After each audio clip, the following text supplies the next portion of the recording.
majesté.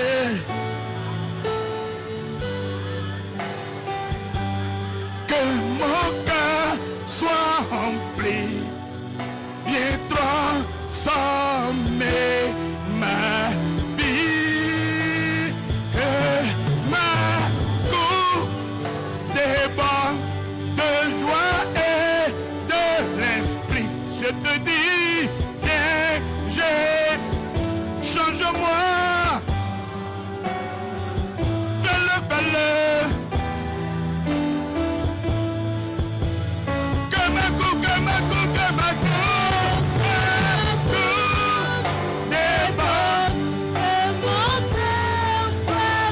Rempli de ta présence.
Notre supplication ce matin. Fais-le afin qu'il voie et qu'il sache que tu es celui qui vit et qui règne sur nos vies. Et qu'en dehors de toi, il n'y a point d'autre Dieu. Que la louange et la gloire te reviennent à perpétuité à jamais. Amen, amen, amen, amen, amen. Merci de prendre siège.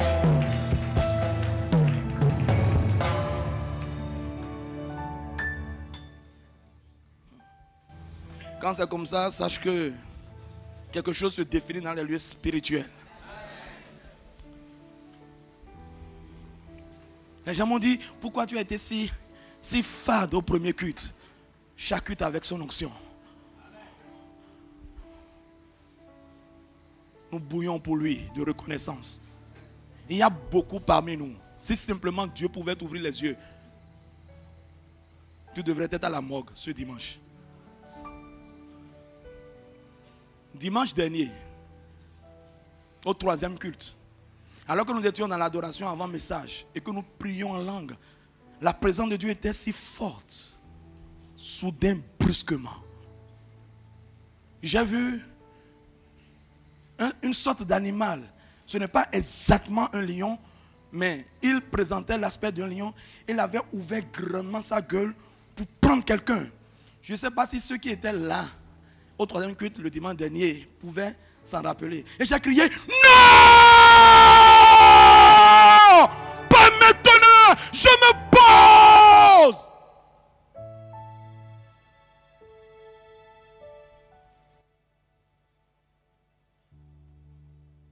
Est-ce que tu peux m'aider à acclamer le Seigneur?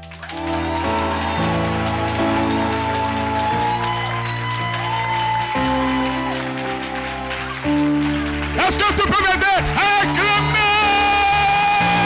Acclamer.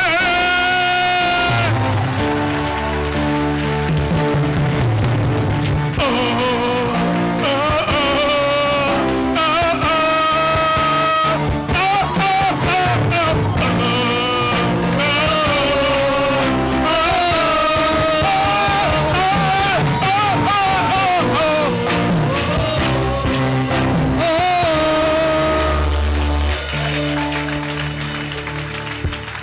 Soyez bénis, merci. S'il faut qu'on se relève 10 000 fois, on se relèvera 10 000 fois.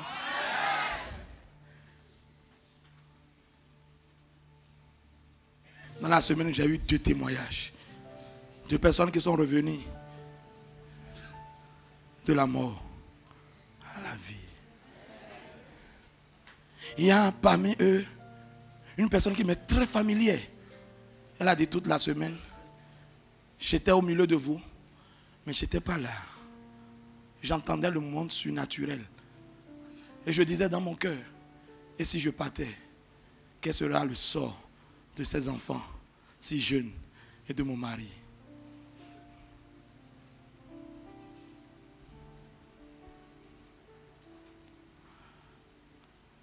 Tu n'as pas idée de tout ce que Dieu fait pour toi. Honnêtement, tu n'as pas idée. Sinon, dans l'assemblée des saints, un dimanche comme celui-ci, tu ne te retiendrais pas.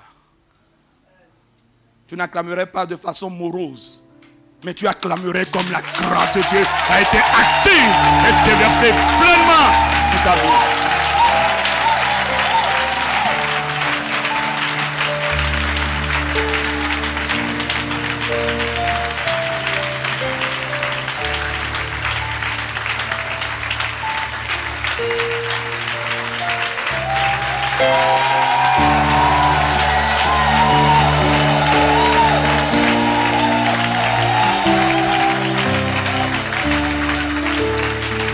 Amen, amen, amen. Amen. Tu as tant de témoignages. Bienvenue. Ce matin, je continue suite à notre message du dimanche dernier. Dimanche dernier, nous avions vu l'amour de Dieu. Nous avions dit que dans Jean 3, verset 16, la Bible dit que Dieu a tant aimé le monde, c'est-à-dire les hommes, qu'il a donné son Fils unique, avec que quiconque croit en lui ne périsse point, mais qu'il ait la vie éternelle. Nous avons vu que Dieu aime tout le monde, Dieu aime tous les hommes, quelle que soit leur provenance, quelle que soit leur religion, parce que la vérité, Dieu n'est pas religieux, Dieu est le chef d'un État. Il est le roi d'une juridiction qu'on appelle le royaume des cieux. C'est l'amour de Dieu qui a pressé Dieu, qui l'a poussé à offrir à l'humanité son Fils unique, celui en qui il a mis toute son affection comme sacrifice expiatoire. C'est pourquoi nous avons dit dimanche dernier que Jésus sur la terre manifestait l'amour de Dieu aux hommes. Mais comment? Dans Marc chapitre 6, au verset 56, nous avions vu que Jésus allait dans les villes, allait dans les campagnes, allait aussi dans les villages. Et il guérissait les malades. Les gens le touchaient et retrouvaient la guérison. C'est ainsi que Jésus leur manifestait, leur témoignait l'amour de Dieu. Mais 2 des disciples qui ont accompagné Jésus-Christ tout le long de son ministère ont fait des témoignages ô combien importants sur la personne de Jésus. La première personne, c'est l'apôtre Pierre. Lors de sa prédication à la maison de Corneille, dans Acte 10, verset 38, Pierre fit ce témoignage sur Jésus. Il dit, vous savez combien Dieu a oint du Saint-Esprit de force Jésus de Nazareth, qui allait de lieu en lieu, faisant du bien et guérissant tout ce qui était sous l'empire, c'est-à-dire la domination du diable, car Dieu était avec lui. Dis avec moi, faisait du bien. Ça veut dire que la volonté de Dieu, le désir de Dieu, c'est de faire du bien aux hommes. S'ils le connaissent ou pas, il désire leur faire du bien. Puis après, nous avions vu l'apôtre Jean, un des fidèles témoins du ministère de Jésus, qui fit lui aussi ce témoignage sur Jésus. Dans 1 Jean 3, verset 8, il dit, celui qui pêche est du diable, car le diable pêche dès le commencement. Puis, il dit, à la partie B, le Fils de Dieu a paru afin de détruire les œuvres du diable. Il témoigne que Jésus est venu sur la terre afin de détruire le joug, les œuvres du diable dans la vie des hommes. Et nous avions dit, en vérité, Jésus n'a jamais quitté la terre. Comment? Jésus était physiquement sur la terre, dans la chair, c'est vrai. Et en ce moment, Jésus était au singulier. Puis, à un moment donné, Jésus a dit, il est temps maintenant que nous passions à la deuxième dimension de la manifestation de l'amour de Dieu. Et pour ce, qu'est-ce que Jésus a fait? Il a juste changé de corps. Car le Saint-Esprit est l'Esprit de Jésus. Et c'est lui qui habite en tous ceux qui ont reçu Jésus comme Seigneur et Sauveur. Mais l'Esprit de Jésus est égal à Jésus. Si tu dis que tu me reçois, moi, Herman, tu ne veux pas dire, j'ai reçu l'âme de Herman et je n'ai pas reçu l'Esprit de Jésus. Parce qu'en vérité, je suis un esprit. Donc, en vérité, Jésus n'a fait que changer de corps. Du singulier, il est passé au pluriel. Comment? Désormais, il est présent dans une communauté d'individus en qui son esprit habite. Donc, lui-même habite. Et il continue toujours la même œuvre. Aujourd'hui, seulement au travers de cette communauté d'individus qu'on appelle son ecclésia, c'est-à-dire l'église. L'église, ce ne sont pas les quatre murs. Non, l'église, c'est toi, c'est moi. Dis-moi un bon amen. Jésus continue toujours de manifester l'amour de Dieu aux hommes. Dis avec moi, il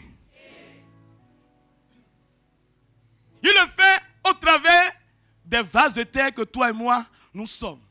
C'est pour cela. Nous avions dit donc que deux attitudes s'imposent à cet effet. Lorsque je dis au nom de Jésus, parce qu'il a été dit que voici les signes et les miracles qui nous accompagneront. Mieux, nous ferons les œuvres que Jésus a fait et nous ferons de plus grandes parce que lui, il monte au Père et son esprit se répand sur la multitude maintenant. C'est pourquoi, lorsque nous disons au nom de Jésus, l'univers se soumet à notre voix parce qu'en vérité, nous disons au nom de ce que Jésus a accompli, il veut le répéter maintenant. L'univers entend donc le nom de son Créateur et se met au garde à vous.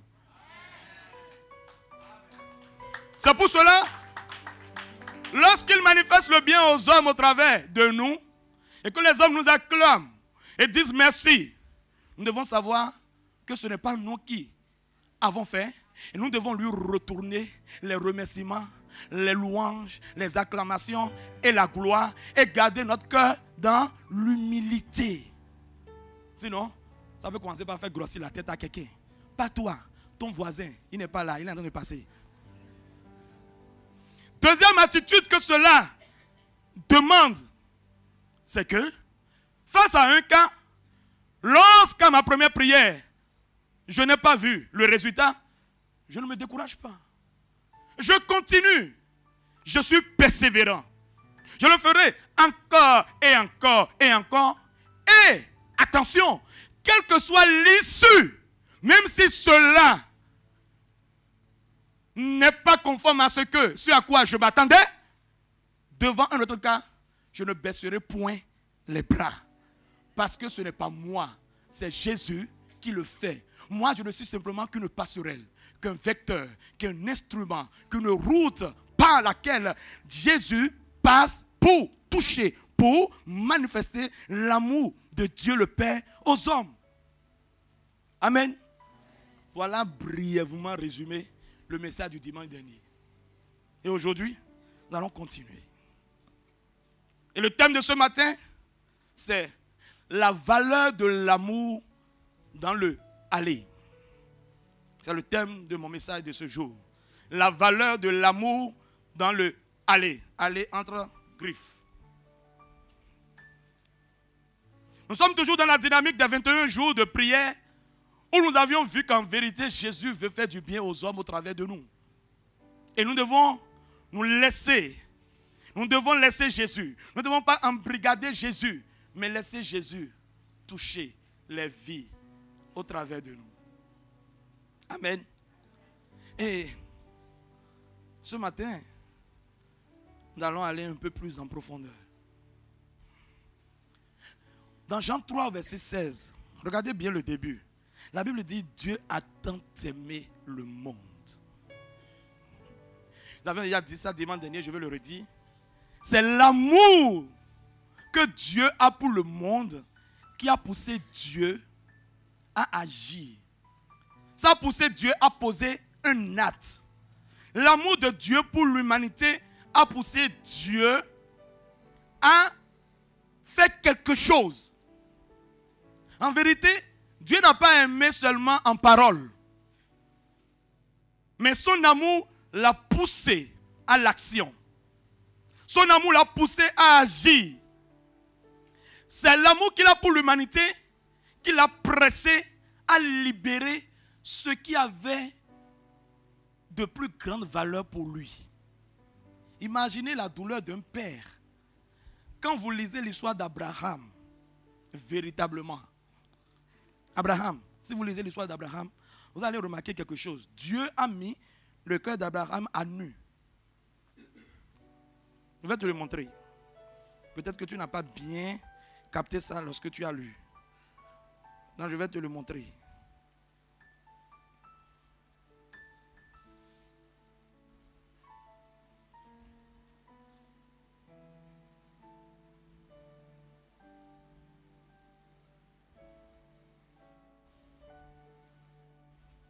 C'est, allons dans Genèse,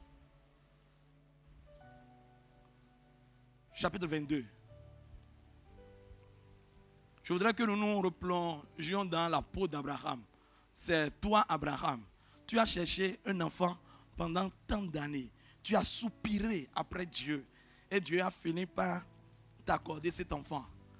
En vérité, c'est l'enfant issu de la femme que tu as aimée depuis ta jeunesse, avec qui tu as fait toute ta vie. Une femme avec qui tu as une telle complicité. Parce que dans l'un de ces voyages, un roi va découvrir Abraham jouant avec son épouse. Et le roi va dire non, tel que les deux là jouent là, il m'a menti. Elle ne peut pas être sa soeur. Ça dit quoi? En vérité, il y avait l'amour filéo était développé entre Abraham et Sarah. Mari et femme, vous devez développer la camaraderie. Laquelle camaraderie doit déboucher sur la complicité.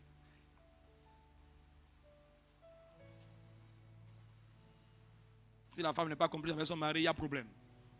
Si le mari n'est pas complice avec sa femme, que chacun doit gagner son salaire, mais son salaire de côté.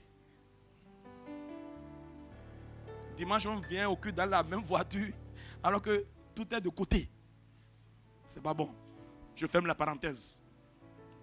Regarde ce que Dieu dit. Dieu dit, non, plonge-toi dans la peau d'Abraham, à qui Dieu va dire ceci. Un fils cherché pendant tant d'années, qu'on a fini par obtenir de la part de Dieu, mais après, regarde ce que Dieu dit. Donc, c'est à toi que Dieu parle. Plonge-toi dans la peau d'Abraham. Il vient, il dit, Dieu mit Abraham à l'épreuve et lui dit, Abraham, il répondit, me voici. Dieu dit, prends ton fils. Dieu dit, ton fils. Vois bien, le monsieur a 2 garçons. Et Dieu vient, il dit, prends ton fils. Ce n'est pas fini. Tu vas voir comment Dieu met l'homme à nu. Il dit, prends ton fils. Abraham a dit, hein? Ok. Dieu dit, ton unique. Or, le monsieur a 2 fils. Dieu vient, il dit, ton unique. Pour lui, Dieu, Abraham n'a qu'un seul fils. Il dit, ton unique. Ce n'est pas fini. Dieu, il va crescendo pour ne pas briser. Celui que tu aimes. Ça voudrait dire qu'en vérité, quand on sonde le cœur d'Abraham, Abraham n'a jamais aimé Ismaël. Mais puisque celui qui sonde les cœurs et les reins parle, il dévoile le cœur. Il dit, prends ton fils, virgule. Ça c'est premier niveau. Abraham est en train de se chercher encore. Il dit non, je vais t'aider, ne t'inquiète pas. Il monte au second palier. Il dit, ton unique. Or, c'est chaud. Mais maintenant Dieu va dire, celui que tu aimes. Va-t'en au pays de Moria. Et là, offre-le en holocauste sur l'une des montagnes que je te dirai. Plonge-toi un peu dans la peau d'Abraham. Tu prends ton unique fils, celui que tu aimes véritablement. Et toi-même, tu le prends. Et sur la route, tu sais que tout à l'heure, tu vas l'égorger. Et l'offrir en sacrifice. Regarde la peine. Regarde la peine. Le jour où le Saint-Esprit m'a donné la grâce de lire ce texte en me plongeant dans la peau d'Abraham, je ne faisais que couler les larmes. Si tu es jeune garçon, tu peux ne pas comprendre. Mais si tu es parent, mais ton heure vient. Amen. Oui. Si tu es parent. Quand dans la nuit, j'entends quelque chose, les enfants crier dans leur sommeil. Si Dieu me donne la grâce d'être en éveil et que j'entends, si tu vois comment je sautais du lit et sortir par la porte pour aller dans leur chambre là, c'est que c'est concomitant. L'amour d'un père pour ses enfants, l'amour d'une maman pour ses enfants. Et maintenant, imagine. Maintenant, Dieu, le seul qu'il a, il offre en sacrifice. Est-ce que tu peux un peu te plonger dans la peau de Dieu pour voir la douleur qui peut animer Dieu à libérer Jésus? Dieu n'a pas vu sa douleur par rapport à l'amour qu'il a pour l'humanité. L'amour que Dieu a pour l'humanité est si grand que Dieu a cédé son fils. L'amour amène toujours à poser un acte. Et laisse-moi te dire, un acte héroïque. L'amour amène toujours à poser un acte, virgule, un acte héroïque.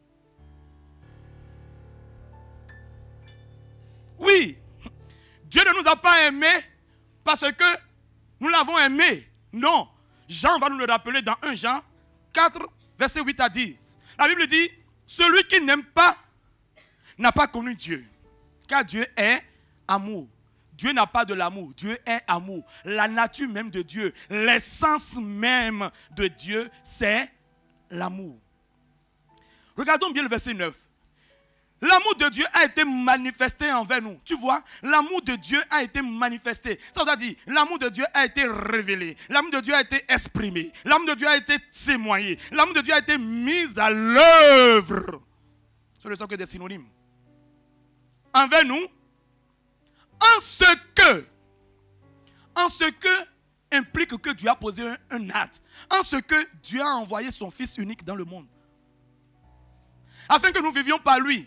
Maintenant, Jean fait une précision dans le verset 10. Il dit, et cet amour consiste non point en ce que Dieu, non point en ce que nous avons aimé Dieu. Ce n'est pas parce que nous avons aimé Dieu qu'en retour Dieu nous a aimés et a donné son Fils. Non, Jean précise. Il dit, et cet amour consiste non point en ce que nous avons aimé Dieu, mais en ce qu'il nous a aimés et a envoyé son Fils comme victime expiatoire pour nos péchés. Nous étions rebelles à Dieu. Nous étions errants. Nous ne considérions même pas Dieu. Nous ne savions même pas que quelqu'un existe et s'appelle Dieu. Mais dans cet état, Dieu nous a aimés. Comment aimer, arriver à aimer celui qui n'a aucun égard pour vous? C'est pourquoi nous disons que l'amour que Dieu a manifesté est un amour ineffable. Amen. Je tire là une conclusion. Une première conclusion, en disant que l'amour ne consiste pas uniquement en paroles, mais l'amour consiste en de concrètes actions.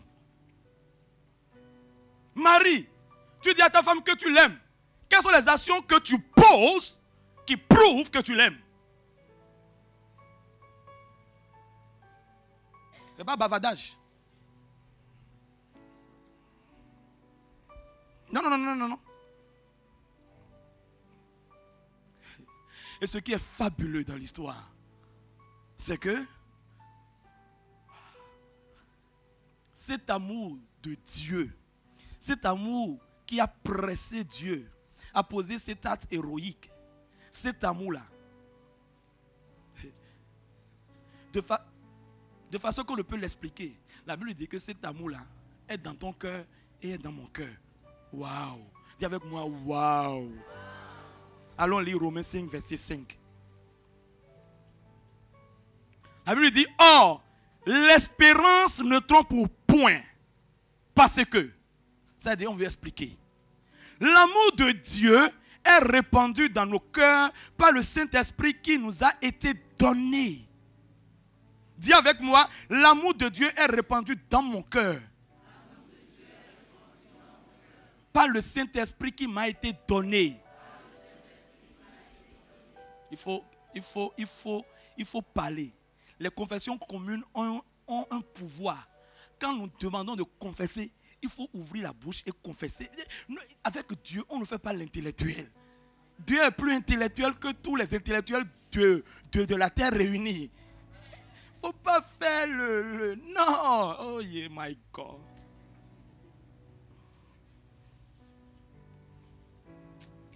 Ça y est, on reprend. Dieu veut te racheter. Maintenant, je vais regarder tout le monde. Ça y est. L'amour de Dieu a été répandu dans mon cœur. Voilà des vivants qui parlent.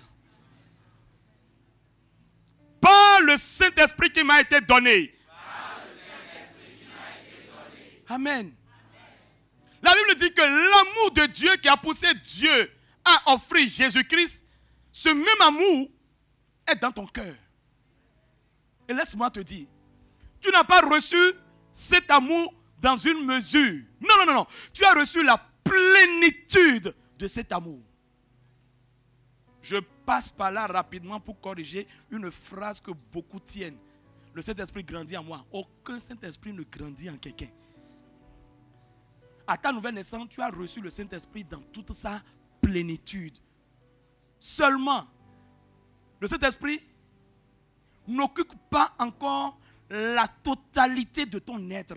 Tu devras coopérer, travailler avec lui, afin que le Saint-Esprit, il poursuive l'œuvre de la colonisation d'abord à l'intérieur de toi. L'œuvre de la colonisation commence d'abord à l'intérieur de toi. Et lorsqu'à l'intérieur de toi c'est achevé, c'est alors que cette œuvre de colonisation démarre à l'extérieur. Donc le Saint-Esprit ne grandit pas en toi. Non. Le Saint-Esprit prend de l'espace en toi. Il étend ses tentes. Il est présent dans l'esprit. Il faudrait qu'au début, présent dans l'esprit, il puisse couvrir tout l'esprit. En ce moment, on parle du baptême du Saint-Esprit. De l'esprit, il va commencer par étendre ses tentacules vers l'âme. Essayer de couvrir ta volonté, ton intelligence, tes sentiments et émotions. Et après, le Saint-Esprit va étendre son influence sur tout ton corps. Lorsque le Saint-Esprit étend son influence sur tout ton corps, en ce moment, tu peux être même au milieu d'une épidémie. Rien ne t'arrive. Ça a été le cas de Paul. C'est pourquoi ils ont dit, mais celui-là, c'est un Dieu. Parce que le Saint-Esprit a étendu toute son influence sur l'être de Paul. Esprit, âme et corps. Si bien que lorsque le venin est rentré, le venin mortel est rentré, le venin dans le corps de Paul a retrouvé la vie Zoé. Et la vie Zoé avec ça.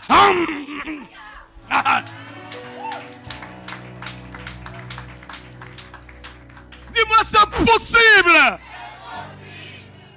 C'est possible de vivre sur cette terre sans jamais tomber malade. C'est possible. C'est possible. C'est une dimension simplement. C'est possible. On ne donne plus la toux. Rien. Tout même te fuit. On dit il y a une épidémie. Tu dis non, j'y vais. Et les gens disent, mais dis donc, mais qui est celui-là? Il n'est pas un être normal, c'est vrai.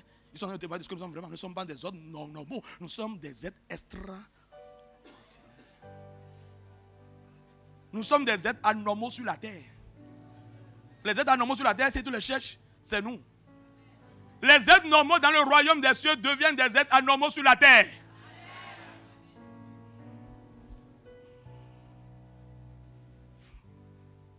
Je soupire après cette dimension. Alors que les gens cherchent médicaments, je cherche la vie Zoé. Tu rentres quelque part où il y a épidémie. Tu rentres là simplement. l'épidémie fléchit les genoux et tout le monde est guéri. Imagine ça. Les jets privés vont venir te chercher en désordre. Les jets privés feront la queue pour dire c'est moi, cherchez moi, tu vas rentrer d'abord, c'est chez moi. Je te vois dans cette dimension. Donc nous avons reçu la plénitude de l'amour de Dieu. Et puisque nous avons reçu la plénitude de l'amour de Dieu dans notre cœur, ce que Dieu nous demande, c'est d'aimer les autres comme il les aime. Ah, c'est là la subtilité de l'histoire. C'est aimer les autres comme Dieu les aime. Ce n'est pas aimer les autres comme nous voulons les aimer. Non, pas du tout. C'est aimer de l'amour de Dieu. Aimer de l'amour agapao. Aimer de l'amour dont Dieu aime la personne. Car si nous n'aimons pas de l'amour de Dieu, nous ne pouvons laisser Jésus-Christ leur faire du bien et leur témoigner l'amour de Dieu au travers de nous. C'est l'amour de Dieu qui libère la présence de Dieu. Et c'est la présence de Dieu qui libère les merveilles de Dieu. Nous sommes dans la dynamique du aller. Tout le monde est excité par le aller. Parce que nous sommes en train de voir Jésus réaliser des exploits au travers de nous. Ça peut titiller certaines personnes à commencer par rechercher la puissance. Si c'est ça ton cas, tu as pris une pente très glissante qui risque de t'amener dans le décor. Ce n'est pas la présence de Dieu, ce n'est pas la puissance de Dieu qu'on cherche. C'est la présence de Dieu qu'on cherche. Parce que la puissance de Dieu est contenue dans la présence de Dieu. Si tu cherches la présence de Dieu, tu auras la puissance de Dieu. Or, pour que tu puisses attirer et amener la présence de Dieu, Dieu dit, il faudrait que tu manifestes mon amour. Lorsque tu es quelqu'un qui développe l'amour de Dieu, alors ainsi tu es en train d'attirer et de faire asseoir la présence de Dieu. Laquelle présence va libérer les merveilles de Dieu.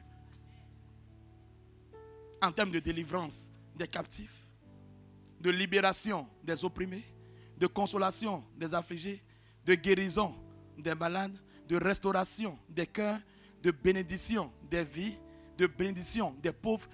Tout ça là, c'est un paquet contenu dans la présence de Dieu. Donc qu'est-ce qu'il faut chercher? Il faut chercher donc la présence de Dieu. Or, tu ne peux pas avoir la présence de Dieu sans l'amour de Dieu. Parce que tout ce que Dieu fait, au commencement, c'est toujours initié et conduit par l'amour. C'est pourquoi ce matin, nous parlons de la valeur de l'amour dans le aller. Amen. Nous allons voir un cas pratique dans la Bible. Un cas pratique. Prenons nos Bibles. Pour ceux qui ont leur Bible, prenez vos Bibles. Pour ceux qui n'ont pas leur Bible, puisque nous parlons de l'amour, l'amour supporte tout. Allons dans Actes, chapitre 10. Mais l'amour aussi punit.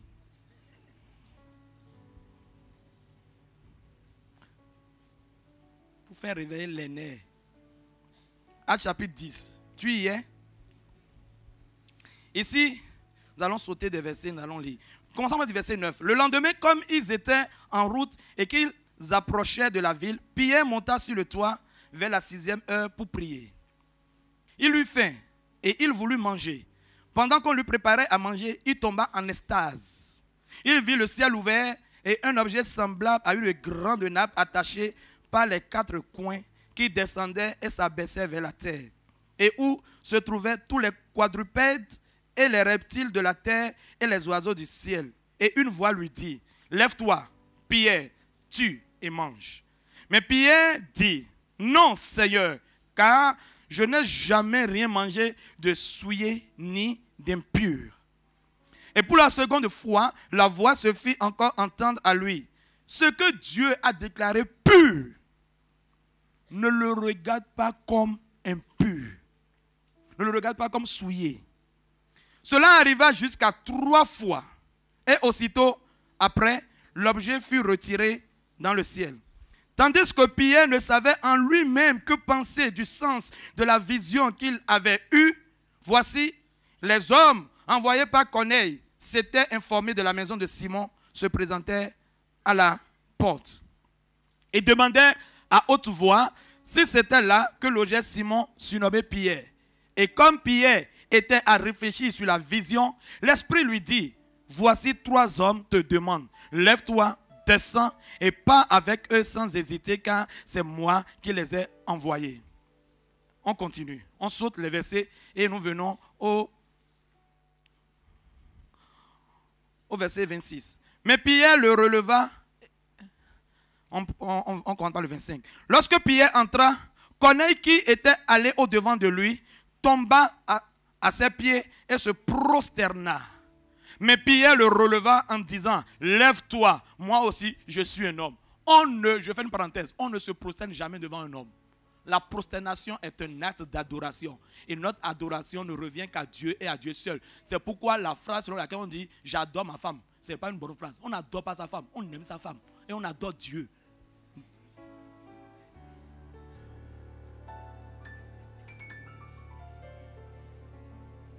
Je t'adore bébé. Quel je t'adore bébé?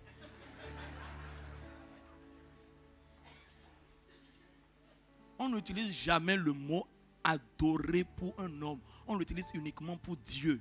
Donc si tu avais l'habitude d'écrire SMS à ton mari et de dire je t'adore, je t'adore, je t'adore, c'est pas bien. Dieu te comprend, mais ce matin, il t'éclaire. Dis avec moi, j'aime mon époux. Et j'adore mon Dieu. Est-ce que les femmes mariées dans la salle, j'ai dit les femmes mariées, attention, mariées.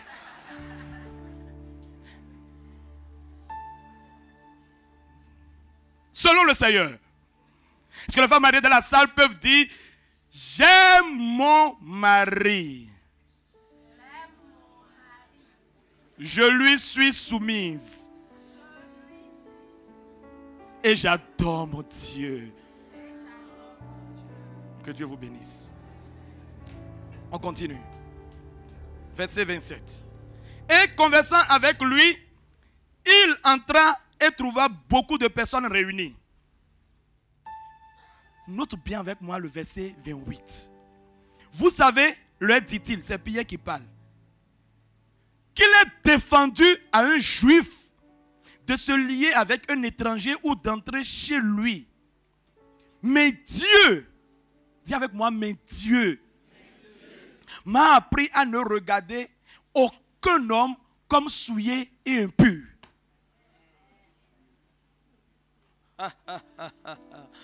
Allons au verset 34 pour voir ce que Pierre va dire au commencement de sa prédication à Corneille et sa maison. Alors Pierre, ouvrant la bouche, dit, en vérité, je reconnais que Dieu ne fait point acception de personne.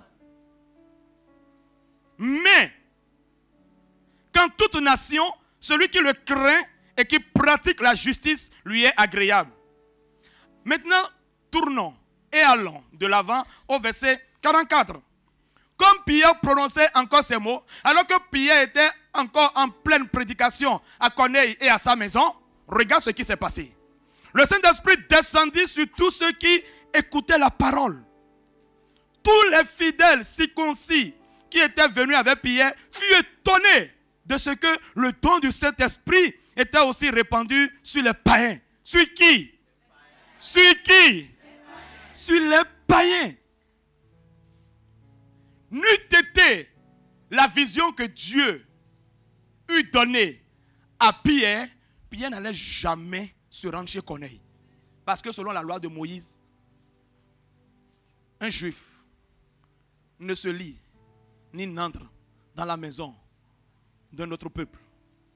Dieu a dû briser la mentalité de Pierre d'abord, afin de pouvoir l'envoyer. Car la vérité, Dieu voulait faire du bien à Corneille et à sa maison.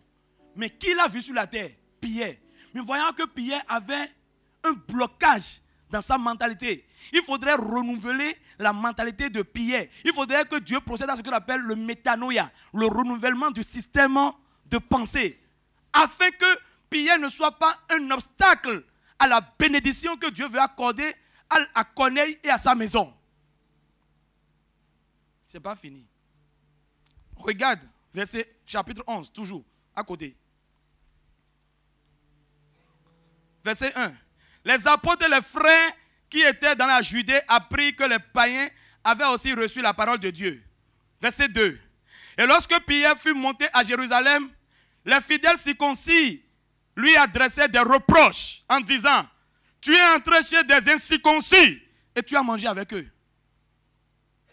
Et c'est ce que beaucoup d'entre nous aujourd'hui nous faisons. Et nous bloquons l'amour de Dieu déversé dans notre cœur par le Saint-Esprit qui est appelé à couler vers les autres. Qu'est-ce qu'on dit? Ah, nous, c'est les évangéliques. Nous, c'est les méthodistes. Nous, c'est les presbytériens. Nous, c'est les catholiques. Nous, c'est les protestants. Nous, c'est les vaudouisants. Nous, c'est l'islam. Nous, c'est les athées. Mais Dieu n'est pas dans tout ça. Dieu n'est ni catholique, ni évangélique, ni presbytérien, ni méthodiste, ni baptiste, ni athée, ni vaudouisant, ni islam. Toutes les religions s'équivalent. Dieu est un chef d'État. Il est le chef d'un État. Il est le chef d'une juridiction non géolocalisée sur la terre qui s'appelle le royaume des cieux. Dieu n'est pas dans les clivages ethnocentriques. Les gens d'Abomey ne s'allient pas avec les gens d'ici. Les gens d'ici ne s'allient pas avec Titi. Ça ne date pas de Pierre. Ça date de depuis. Depuis. Allons dans Matthieu chapitre 9. Allons dans Matthieu chapitre 9. Pour voir Jésus lui-même. Celui que le Père a envoyé dans son amour pour manifester son amour aux hommes. Regardez. 9. Matthieu 9, 9 à 13. De là, étant allé plus loin, Jésus vit un homme assis au lieu des péages et qui s'appelait Matthieu. Il lui dit: suis-moi. Cet homme se leva et le suivit. Verset 10. Comme Jésus était à table dans la maison, voici beaucoup de publicains et de gens de mauvaise vie. Dis avec moi, des gens de mauvaise vie. Vint se mettre à table avec lui et avec ses disciples. Donc Jésus, le grand fils de Dieu envoyé sur la terre, l'incarnation même de Dieu, les gens de mauvaise vie se mettent à table avec lui, de même que les publicains. Waouh, que c'est intéressant. Les pharisiens vivent cela et il dit à ses disciples: pourquoi votre maître mange-t-il avec les publicains et les gens de mauvaise vie? Ce que Jésus ayant entendu, il dit: ce ne sont pas pour ceux qui se portent bien, qui ont besoin. Ce ne sont pas ceux qui se portent bien, qui ont besoin de médecins, mais les malades. Allez, écoute bien, allez et apprenez ce que signifie: je prends plaisir à la miséricorde et non au sacrifice, car je ne suis pas venu appeler les justes, mais des pécheurs. L'amour de Dieu répandu dans notre cœur doit couler vers tous, sans distinction de genre, ni de race, sans distinction de provenance. Absolument pas. Nous ne sommes pas des terrestres. Nous sommes des célestes en mission diplomatique sur la terre pour un moment. Nous ne pouvons pas nous mettre dans ces clivages. Et Dieu nous a envoyés sur la terre et a déversé par son esprit son amour dans notre cœur, avec que cet amour-là coule comme un fleuve, un ruisseau, un torrent vers tout le monde. Jésus est descendu. Il a mangé avec les gens de mauvaise vie. Aujourd'hui, nous catégorisons les gens. C'est toi qui te dis citoyen du royaume des cieux. Et tu le dis tout le temps, hein? Et c'est vrai. Ta soeur vient présenter un homme. Ta première réaction c'est: d'où est-ce qu'il vient? C'est ça? D'où est-ce qu'il vient? C'est ça le problème? Tu ne lui as pas demandé, es-tu sûr qu'il a la crainte de Dieu? Tu n'as rien dit de ça. Ta première question, c'est d'où est-ce qu'il vient? En vérité, tu n'es que citoyen de nom. Mais dans tes pensées, il n'y a pas eu le renouvellement du système de pensée. C'est-à-dire qu'au fond de toi-même, tu vas bloquer l'amour de Dieu quand l'amour de Dieu va vouloir couler vers certaines personnes. Parce que tu es encore en train de nourrir les gemmes de haine des histoires passées. Alors que tu n'es plus de la terre. Tu es un céleste. Les gens de tel ne marient pas les gens de tel. Les gens provenant de tel ne marient pas les gens provenant de telle région. Sortons de là. L'amour de Dieu doit couler au travers de nous. Il doit couler vers tous. Attention. Je ne dis pas, attention, je ne dis pas aux jeunes gens d'aller vers les femmes et dire l'amour de Dieu doit couler de moi vers les femmes. Et après, il y aura problème. Il faut laisser le Saint-Esprit conduire les choses. Toi-même, tu sais que tu as encore des problèmes avec l'impudicité. Tu n'as pas encore fini de régler ça. Et toi, tu ne pries que pour les soeurs, tu ne témoignes l'amour de Dieu que pour les soeurs. Pardon. Pardon. Pardon. Pardon. Il ne faut pas se mettre soi-même à porte-à-faux. Pardon. Ce que je suis en train de dire, sans distinction. Laisse que si Dieu met quelqu'un sur ton chemin et veut toucher la personne, laisse-toi aller pour que Dieu touche la personne au travers de toi. Mais afin que Dieu touche la personne au travers de toi, il faudrait que Dieu voie d'abord que dans ton cœur. Parce que les hommes ne voient pas le cœur, mais Dieu voit le cœur. Et c'est lui qui veut agir dans ce cas-ci. Il faudrait que Dieu voie que dans ton cœur, tu aimes la personne de l'amour dont Dieu l'aime. C'est la subtilité du aller, ça. Tant que Dieu ne voit pas dans ton cœur cet amour agapao, cet amour divin, tu ne verras pas Dieu. Tu as beau prier, tu ne verras pas Dieu.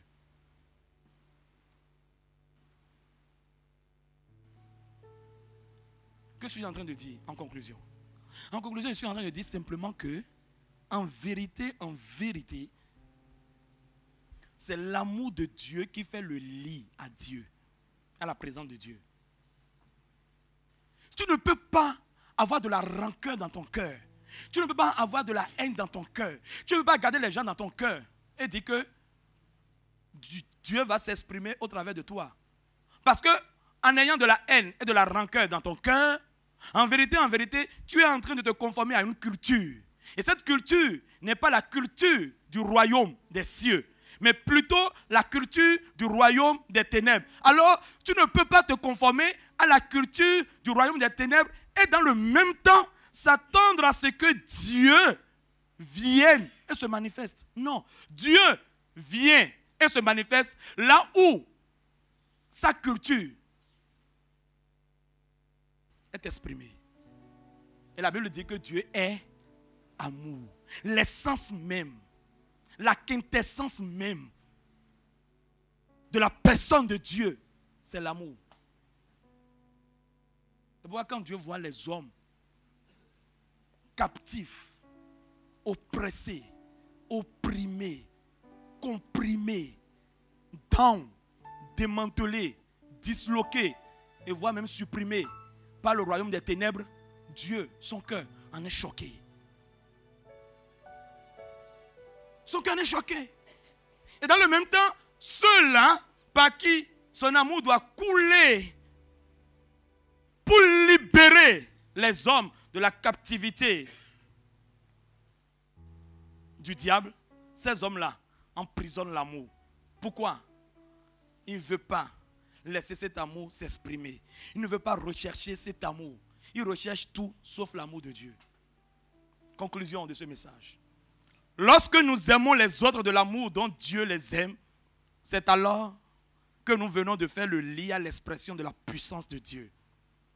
Il va sans dire donc que s'il y a une chose que nous devons poursuivre inlassablement et sans relâche, c'est développer l'amour de Dieu, un caractère divin, et laisser cet amour agapao couler vers les autres. Que la paix de Dieu soit avec vous. Est-ce que nous pouvons incliner?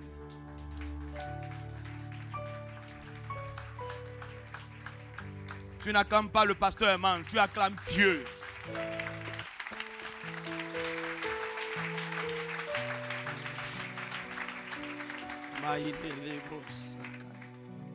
Oh, oh, est-ce qu'il y a quelqu'un dans cette assemblée qui veut ouvrir son cœur à Dieu? Est-ce qu'il y a quelqu'un dans cette assemblée qui veut soupirer après Dieu? Est-ce qu'il y a quelqu'un dans cette assemblée qui veut dire merci à Dieu? Qui veut lui dire merci d'un cœur reconnaissant? Oh,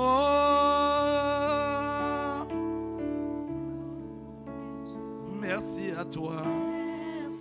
Car c'est toi qui as donné ton fils Jésus. Oh Seigneur, 3 fois car tu as donné Jésus. Merci. Oh, merci à celui qui en est l'auteur. Car tu as donné. Oui, Jésus, Jésus.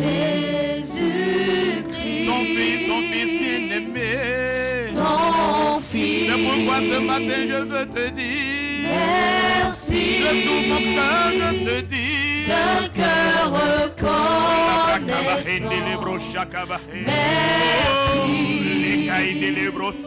Oh Seigneur, 3 fois.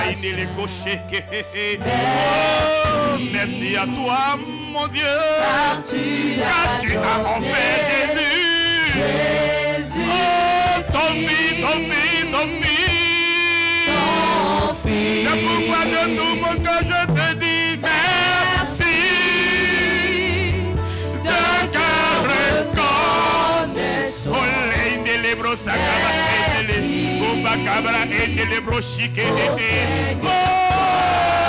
je te dis merci. Je suis reconnaissant en ce jour. Car tu as donné pour moi et pour l'humanité. Tu as donné Jésus-Christ ton fils. Alors nous te disons merci. D'un cœur reconnaissant. Merci à toi, mon Dieu. Oh Seigneur, 3 fois c'est à toi je dis. Oh, c'est toi qui as offert Jésus. Tu as tant aimé le monde et tu veux encore aimer. Que tu as déversé ton amour dans nos cœurs. La plénitude de ton amour. Et tu te dis que cet amour soit exprimé, soit révélé. Que cet amour soit témoigné. Que cet amour soit totalement témoigné. Merci à toi. Que tu as donné Jésus-Christ, ton fils. C'est dans cette attitude de reconnaissance que nous irons à la table du Seigneur.